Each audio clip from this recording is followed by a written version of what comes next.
السلام علیکم۔ رمضان کی سب سے بڑی تیاری کیا ہے کہ اپنے دلوں کو صاف رکھو پہلے سے، کہ جس دل میں نفرت ہو، بغض ہو، کسی کے لیے غصہ ہو اور کسی کے لیے کیا کیا جذبہ ہو، اپنے دلوں کو صاف کرنا سیکھو۔ دل صاف کرنا، تمہارا دل ایک آنگن ہے، ایک صحن ہے، اس میں بغض، نفرت، حسد، پتہ نہیں کیا کیا گندگی بھری ہوئی ہے اور ایسے ہی بھرتی رہے گی۔ بچوں، ایک کام کرو، اپنے دل کو صاف رکھو، کس سے؟ لوگوں سے نہیں۔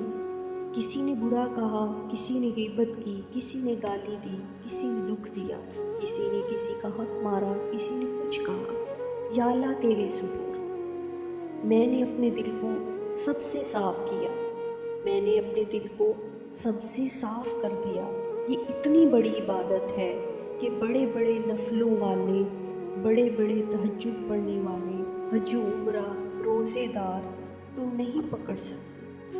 اس کا کرنے والا دنیا میں کوئی نہیں۔ نفل پڑھنے والے تو بے شمار ہیں، عمرے کرنے والے بھی بے شمار ہیں، علماء بھی بے شمار ہیں، حاجی بھی بے شمار ہیں، لیکن دلوں کو صاف کرنے والے بہت کم لوگ ہیں۔ اس لیے اپنے دلوں کو پاک رکھیں، صاف رکھیں اور لوگوں کو معاف کر دیں۔ اللہ حافظ۔